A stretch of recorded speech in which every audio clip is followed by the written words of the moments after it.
মানে রে, আজ বিকেল বেলায় আমার এক প্রাক্তন ছাত্রের সঙ্গে তার ইনভাইটে গিয়েছিলাম তার এলাকায়। সে এখন অনার্স ফাইনাল ইয়ারে পড়ে। যাত্রাপথে তার সঙ্গে কিছুক্ষণ কথা বললাম। আমি তাকে জিজ্ঞেস করলাম, তোমার সবচেয়ে বড় স্বপ্ন কি?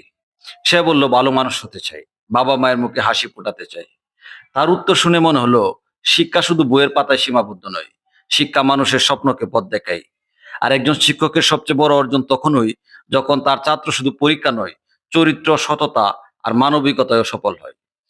প্রিয় শিক্ষার্থীরা, মনে রেখো, নম্বর তোমাকে একটি চাকরি দিতে পারে, কিন্তু ভালো চরিত্র তোমাকে মানুষ হৃদয়ে স্থান করে দিবে। আর স্বপ্ন দেখো, পরিশ্রম করো, কখনো শেখা বন্ধ করো না।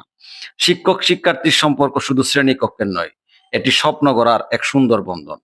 ভালো ফলাফলের পাশাপাশি ভালো মানুষ হওয়াই হোক আমাদের লক্ষ্য। কারণ স্বাধীনতা যুদ্ধে শাহাদাত বরণকারী লক্ষ্য শহীদের আশা সুন্দর একটি দেশ।